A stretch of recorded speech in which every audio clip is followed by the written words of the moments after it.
Hello student, welcome on our YouTube channel classroom study. Student, आज का भी हमारा टॉपिक है कॉन्ट्रैक्ट ऑफ एजेंसी। स्टूडेंट, इसकी हमने 2 पार्ट्स में ऑलरेडी हम इस वीडियो को बना चुके हैं। इस टॉपिक को 2 पार्ट्स में ऑलरेडी हम डिस्कस कर चुके हैं, तो आज इसका हम 3rd पार्ट करने वाले हैं। ओके, तो अगर आपने वो फर्स्ट 2 पार्ट्स नहीं देखे हैं कॉन्ट्रैक्ट ऑफ एजेंसी के, तो उसका लिंक जो है डिस्क्रिप्शन बॉक्स में गिवन है, आप वहाँ से देख सकते हैं। उसके बाद आप इसका 3rd वीडियो देख सकते हैं। स्टूडेंट, ये आज की हमारी ये लास्ट वीडियो इस टॉपिक की, और ये हमारा इंडियन कॉन्ट्रैक्ट एक्ट का भी लास्ट टॉपिक है, कॉन्ट्रैक्ट ऑफ एजेंसी। ओके, तो चलिए स्टार्ट करते हैं इसका 3rd part contract of agency का। ओके स्टूडेंट, 3rd पार्ट है आपका कॉन्ट्रैक्ट ऑफ एजेंसी का, जिसमें हम डिस्कस करने वाले हैं who is sub agent and substituted agent and undisclosed principal. Okay, ये कुछ हमारे आज के टॉपिक हैं इस कॉन्ट्रैक्ट ऑफ एजेंसी के। तो फर्स्ट है आपका sub agent and substituted agent. So first आपका sub agent, what mean by sub agent? Okay, as the name suggest, sub क्या होता है, जैसे अंडर होता है ना, जैसे सब हेडिंग होता है, हेडिंग होती है, देन उसके अंडर सब हेडिंग होती है।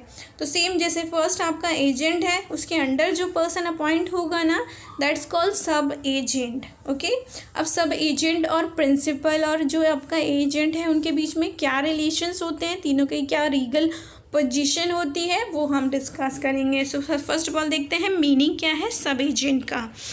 Okay, general principle is principle, generally principle क्या होता है, a delegate can not further delegate, मतलब जो आपने ट्रांसफ़र कर दी अथॉरिटी, अब उसको दोबारा नहीं ट्रांसफ़र कर सकते हैं। मतलब जनरली यही रूल होता है कि जो एजेंट है वो अपने अंडर किसी और को अपनी पावर्स या किसी और को अपनी जो पावर्स है उसको ट्रांसफ़र नहीं कर सकता। जैसे किसी भी कंपनी में एज एन एम्प्लॉय अगर आप अपॉइंट हुए हैं, तो क्या आप अपनी जो जॉब है वो किसी और को दे सकते हैं फॉर अ डे और 2 डे? नहीं दे सकते ना। अगर आप सपोज आप सिक हो गए हैं, तो आप सोचें कि अपने ब्रदर को वहाँ पर सेंड कर दें, भेज दें अपनी जॉब पे, क्या ऐसा कर सकते हैं? नहीं कर सकते। Okay, so that mean by a delegate can not be further delegate. But जो सब एजेंट है ना, इसका एक्सेप्शन है, तो हम डिस्कस करेंगे वो क्या सिचुएशंस हैं जबकि जो एजेंट है अपनी अथॉरिटी को किसी और अदर पर्सन को ट्रांसफ़र कर सकता है, डेलीगेट कर सकता है। Thus an agent cannot pass on his authority to any other person. However, under some special circumstance, an agent may delegate some or all of his power to the another person, and another person is known as sub agent. Okay, कुछ situation है ऐसी जहाँ पर कि agent अपनी powers को transfer कर सकता है अनदर पर्सन को, और that another person is called सब एजेंट। ओके, सो क्या डेफिनेशन है सब एजेंट का? डेफिनेशन गिवन है आपका इंडियन कॉन्ट्रैक्ट सेक्शन 191 में। A sub-agent is a person employed by and acting under the control of the original agent in the business of the agency. जो सब agent है वो किसके अंडर वर्क करेगा? एजेंट के, क्योंकि एजेंट ने ही तो उसको अपॉइंट किया है, चाहे वो प्रिंसिपल की परमिशन से हो या ना हो, तो उसके लिए एजेंट के अंडर होता है, वो एजेंट का कंट्रोल होता है सब एजेंट के ऊपर। The sub-agent is an agent appointed by agent. The relation of the sub-agent to the original agent is that of the agent and principal. तो अब जैसे एजेंट ने अपॉइंट किया है सब एजेंट को, तो अब एजेंट क्या होगा उस सब एजेंट के लिए? प्रिंसिपल होगा, और सब एजेंट जो है वो एजेंट के लिए क्या होगा? एजेंट होगा। और प्रिंसिपल, ओके, कंफ्यूज नहीं होना है। जैसे सपोज मेन प्रिंसिपल कौन है? ए है, उसका एजेंट कौन है? बी है। अब बी ने अपने अंडर एक पर्सन सी को अपॉइंट किया है, तो सी क्या है? सी जो बी है वो क्या बन जाएगा? सी का प्रिंसिपल, और सी क्या होगा? बी का एजेंट। ओके, और ए जो मेन प्रिंसिपल था उसके लिए क्या होगा? वो सी सब एजेंट। ओके, ये है मतलब। An agent who employs and sub-agent has the duties and liabilities of the principal to him. Sub-agent acts under the control of original agent, and the principal is not bound by his act as there is no privity of contract between the agent and the principal. Okay, contract of privity क्या होता है ये भी हम अपने एक video में discuss कर चुके हैं, तो आपने नहीं देखी है तो आप हमारे चैनल पे जाके देख सकते हैं। ओके, तो यहाँ पर क्या है, 3rd पर्सन जो है वो केस नहीं कर सकता, वो लायबल नहीं हो, क्योंकि प्रिंसिपल जो है वो 3rd पर्सन हो गया ना सब एजेंट के लिए। मेन पर्सन कौन है? एजेंट है, इसलिए प्रिंसिपल लायबल नहीं होता है। जो भी एक्टिविटी करता है सब एजेंट, उसके लिए कौन लायबल होता है? एजेंट लायबल होता है, और एजेंट की एक्टिविटी के लिए लायबल होगा principal, of course. Okay, so here are the following cases और सर्कमस्टांसेस जबकि एक पर्सन मतलब एक एजेंट अपने अंडर सब एजेंट को अपॉइंट कर सकता है। क्या क्या सिचुएशंस हैं? First, When the ordinary custom of trade permits the appointment of a सब एजेंट, मतलब जो बिजनेस है वो इस नेचर का है कि वहाँ पर सब एजेंट रखना अलाउ होता है। ओके, जैसे कंपनी में आपको पता है पहले बोर्ड ऑफ डायरेक्टर्स होते हैं, फिर मैनेजर्स होते हैं, फिर उसके अंदर सुपरवाइज़र होते हैं, फिर एम्प्लॉयज़ होते हैं। ओके, तो इस टाइप का नेचर ही है बिजनेस ही इस टाइप का है कि जहाँ पर सब एजेंट्स अलाउ होते हैं। When the nature of agency business require the appointment of sub agent, okay, की ज़रूरत ही है, जिनका सेम कंपनी वाला example. When the acts to be done in purely minister and involve no exercise of discretion or confidence, okay, जब जो job है वो इस टाइप का है, इस नेचर का है कि उसको मतलब सीक्रेट रखना ज़रूरी नहीं है, कॉन्फिडेंस करना ज़रूरी नहीं है। सपोज इस कंपनी में कुछ ही प्रोडक्शन हो रहा है, तो प्रोडक्शन को क्या आप हाइड करके रखेंगे? उसको नहीं रखेंगे। तो उसके लिए तो आप एम्प्लॉयज़ अपॉइंट करेंगे, उनके अंडर भी सुपरवाइज़र मैनेजर सब अपॉइंट करेंगे। सो वो सिचुएशंस आपकी आ सकती है। Then next, when the principal agrees to appoint of such agent expressly or impliedly, जब प्रिंसिपल ने ही अपनी परमिशन दी हो एजेंट को कि वो अपने अंडर सब एजेंट रख सकता है, वेदर इन एक्सप्रेस फॉर्म और इम्प्लाइड फॉर्म, ठीक है। Then when some unforeseen emergency has arisen, okay, emergency ऐसी सिचुएशन आ गई है कि जो एजेंट है उसे किसी और की हेल्प लेनी पड़ रही है। ओके, जैसे ऑडिटर होता है, उसको ऑडिट ऑफ अकाउंट्स करना होता है, लेकिन अगर वर्कलोड ज़्यादा हो जाए तो वो खुद नहीं कर पाएगा, तो उसे अपने ये रखना ही पड़ेगा सब जो असिस्टेंट है। So that call sub agents, fine. Then when the principal knows that the agent intend to appoint the sub agent, okay, जब प्रिंसिपल को पता हो कि एजेंट जो है वो चाहता है सब एजेंट को अपॉइंट करना, वो चाहता है किसी की हेल्प उसे मिले, तो भी वो परमिशन दे देता है और फिर वो सब एजेंट जो है सब एजेंट को अपॉइंट कर सकता है, fine. So these are the cases जब जो एक पर्सन अपॉइंट कर सकता है सब एजेंट को। अब लीगल पोजीशन क्या होगी? तीनों मतलब प्रिंसिपल की, एजेंट की एंड सब एजेंट की। एंड कौन लायबल होगा? सब एजेंट के जो भी एक्टिविटी करेगा, वो जो भी कॉन्ट्रैक्ट क्रिएट करेगा। ओके, सो डिस्कस करते हैं। फर्स्ट है condition when the sub agent is properly appointed, and second when the sub agent is improperly appointed. Okay, sub agent properly appointed का मतलब क्या है कि जो एजेंट है उसने अपने अंडर सब एजेंट को प्रिंसिपल की परमिशन से, उसकी अथॉरिटी से, उसकी अप्रूवल के बाद ही अपॉइंट किया है। ओके, जब उसका अप्रूवल है मेन प्रिंसिपल का, तो फिर जो भी कॉन्ट्रैक्ट करेगा ना सब एजेंट, तो उसके लिए प्रिंसिपल लायबल होगा, क्योंकि प्रिंसिपल ने ही बोला था कि ठीक है आप अपने अंडर असिस्टेंट रख लो। Okay, so here are this situation. Principal is liable to the third party for the acts of sub agent. Agent is responsible to the principal for the acts of the sub agent. Okay, agent liable होगा जो भी contract create करेगा sub agent, और agent accountable होगा to the principal और जो भी contract किए हैं सब एजेंट ने। ठीक है, एजेंट जो है मीडियोकर हो गया, बीच में हो गया, वो मिडिल लेवल पे आ गया है। And thirdly, sub agent is not responsible to the principal except in the case of fraud and wilful wrong. Okay, sub agent को तभी अकाउंटेबल होगा प्रिंसिपल के सामने जब अगर उसने जो कॉन्ट्रैक्ट किया है फ्रॉड से किया है या जानबूझकर गलत किया है, तो he is responsible only to the agent for his, otherwise वो जनरली सिर्फ एजेंट के लिए अकाउंटेबल होता है, प्रिंसिपल के लिए नहीं होता है। प्रिंसिपल के लिए एजेंट अकाउंटेबल होता है, जो कि हमने सेकंड पॉइंट में डिस्कस किया।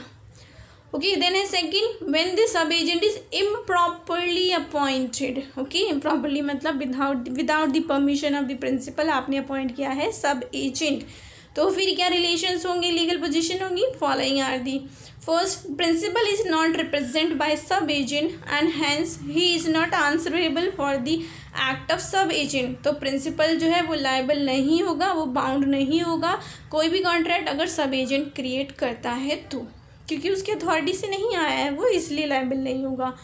And second, the agent is responsible to the principal as well as to the third party for the act of sub agent, of course, क्योंकि उसने ही अपॉइंट किया है, तो ये गलत जो भी काम करेगा उसके लिए वही लायबल होगा agent.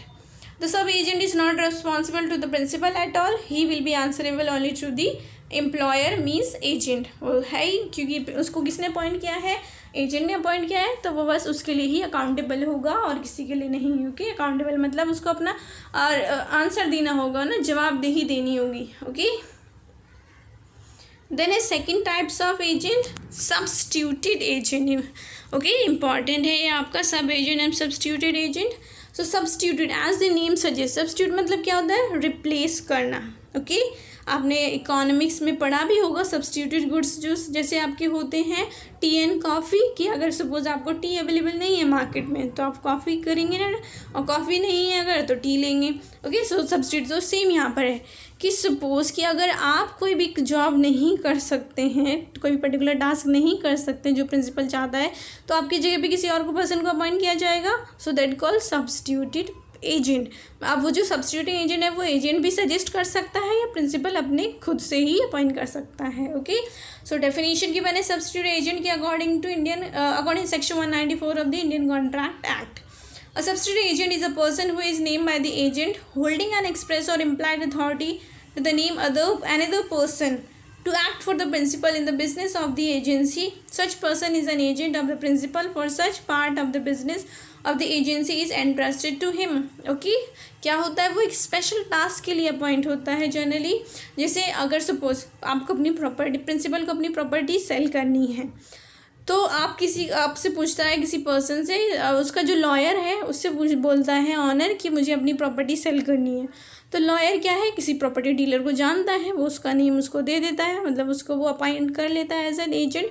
So that call substituted agent. ठीक है, मेन एजेंट कौन है, लॉयर है। लॉयर ने जिसका नाम दिया है उस पर्टिकुलर टास्क के लिए, that call substituted agent means property dealer. Fine. तो अब जो प्रॉपर्टी डीलर है वो तो खुद ही एजेंट है, तो क्या है उसकी जो भी एक्टिविटीज़ होंगी उनके लिए प्रिंसिपल लायबल होगा। सब एजेंट के लिए नहीं लायबल हो रहा था आपका प्रिंसिपल, लेकिन सब्स्टिट्यूटेड एजेंट के लिए प्रिंसिपल लायबल होता है। Same here is the example जो कि मैंने आपको बताया। ओके देन डिफरेंस है between substituted agent and sub agent. First है अपॉइंटमेंट एंड कंट्रोल। कौन अपॉइंट करता है सब एजेंट को, एजेंट करता है। और किसके अंडर वर्क करता है, फिर किसके अंडर कंट्रोल होता है, वो एजेंट के ही होता है। सब्स्टिट्यूटेड एजेंट को कौन अपॉइंट करता है, उसको अपॉइंट तो प्रिंसिपल ही करता है, बस उसका नेम जो है वो एजेंट भी सपोज सजेस्ट कर सकता है। और वो किसके अंडर वर्क करता है, प्रिंसिपल के अंडर ही वर्क करता है, क्योंकि प्रिंसिपल की परमिशन से अपॉइंट हुआ है। ओके देन सेकेंड है liability of agent. Okay liability of agent मतलब एजेंट की क्या रिस्पॉन्सिबिलिटी होगी। Agent is liable to the principal for the acts of sub agent. Okay agent is not liable to the principal for the acts of substituted agent, क्योंकि substituted agent तो principal ने अपने under appoint किया है, क्योंकि सब agent जो है एजेंट के अंडर अपॉइंट होता है, इसलिए एजेंट लायबल होता है प्रिंसिपल के लिए, और सब्स्टिट्यूट में एजेंट लायबल नहीं होता प्रिंसिपल के लिए। Fine. Then privity of contract. Privity of मतलब थर्ड पार्टी जब केस कर सकती है, तो यहाँ पर जो आपका सब एजेंट है उसमें तो क्योंकि जो प्रिंसिपल है वो लायबल होता ही नहीं है सब एजेंट के एक्टिविटीज़ से, तो वो उसके ऊपर केस भी नहीं कर सकता है, मतलब उसको सूट फाइल नहीं कर सकता। So there is no privity of contract between the sub agent and the principal. Okay दोनों स्ट्रेंजर हैं पर फिर भी एक दूसरे को बाउंड नहीं कर सकते। इन केस ऑफ सब्स्टिट्यूट एजेंट कर सकता है। सपोज अगर प्रॉपर्टी डीलर जो है आपके साथ कुछ भी चीट करता है तो प्रिंसिपल उसके ऊपर सूट कर सकता है। So there is a privity of contract between the substitute agent and the principal. Then position, क्या पोजीशन होती है, सब agent acts under the agent and substitute agent acts independently for his principal. Okay then है delegation of authority, क्या transfer कर सकते हैं authority को, of course in case of appointment of sub agent the principal agent delegates his own authority. Okay जो agent है वो अपनी अथॉरिटी दे देता है किसको, सब एजेंट को। और इन case of substitute agent, original agent जो है वो अपनी अथॉरिटी दे देता है प्रिंसिपल को, फिर प्रिंसिपल दे देता है जो नेक्स्ट सब्स्टिट्यूट एजेंट अपॉइंट हुआ है उसको। Right to demand for remuneration, किससे कौन रेम्यूनरेशन के लिए डिमांड कर सकता है, तो sub agent can not ask for his remuneration from the principal, क्योंकि प्रिंसिपल ने तो उसे अपॉइंट किया ही नहीं है, तो किसने किया है, एजेंट ने किया है, इसलिए वो एजेंट से ही डिमांड कर सकता है अपनी रेम्यूनरेशन मतलब सैलरी के लिए। सब्स्टिट्यूटेड एजेंट तो पूछ सकता है भाई, बोल सकता है प्रिंसिपल को, क्योंकि प्रिंसिपल ने ही उसको अपॉइंट किया है, एजेंट ने तो बस उसका नेम सजेस्ट किया था। फाइन।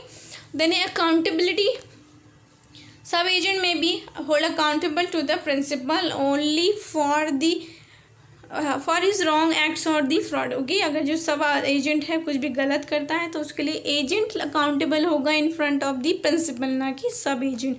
सब एजेंट अकाउंटेबल होगा फॉर दी एजेंट और एजेंट अकाउंटेबल होगा for the principal. Okay stairs में चलना है। But in case of substituted agent is fully accountable to the principal for his each and every acts. Okay substituted agent ही directly liable होगा, accountable होगा for the आपका principal. Okay, principal.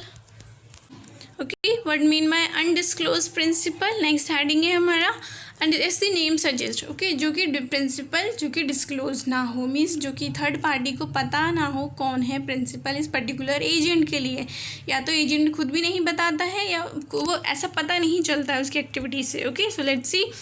An undisclosed agency arises when an agent enters into a contract with a third person without disclosing the name and the existence of his principal. Okay, या तो उसका नाम नहीं बताता या फिर ये नहीं बताता कि वो प्रिंसिपल है भी या नहीं। When he acts for an undisclosed principal, he does not disclose that he is an agent for somebody and contract in his own name. Okay, तो वो ये ही तो नहीं, नेम ही तो नहीं बताता कि वो किसी का एजेंट है। वो क्या बोलता है, हाँ ऐसा रिएक्ट करता है कि वो खुद ही ऑनर है, खुद ही प्रिंसिपल है। फाइन, अपने नेम से कॉन्ट्रैक्ट करके। In such a case he is personally liable for the contract. He can sue and be sued in his own name because he is then in the eyes of law real contracting party। जब agent बता ही नहीं रहा principal का name, कौन है principal कौन नहीं है, तो फिर वो खुद ही लायबल होगा ऑफ कोर्स। तो फिर वो अपने खुद एजेंट जो है वही लायबल होगा फॉर द थर्ड पार्टी, और थर्ड पार्टी जो है उसके ऊपर केस कर सकती है, उसको बाउंड कर सकती है अपनी परफॉर्मेंस ऑब्लिगेशन को फुलफिल करने के लिए। Okay, so following are the cases जब थर्ड पार्टी जो है इनेबल है to know who is principal. Okay, जब नहीं जान पाती थर्ड पार्टी की कौन है प्रिंसिपल आखिर इस पर्टिकुलर कॉन्ट्रैक्ट के लिए। फाइन, जब agent shows that he has all the powers in contracting at his job. मतलब कि आपने देखा होगा बहुत टाइम आप शॉप पर जाते हैं कुछ भी परचेज़ करने के लिए। ओके, तो क्या होता है शॉपिंग करने के लिए कुछ सेल्समैन जो होते हैं वो ऐसे रिएक्ट करते हैं ना कि जैसे वही पूरे फुल ऑनर हो। ओके, बताते नहीं है कि इसकी शॉप से या कौन इसका ऑनर है, खुद ही ऑनर बन के यहाँ से परफॉर्म करते हैं। तो तब डिफ़िकल्ट होता है जानना कौन है आपका ऑन प्रिंसिपल।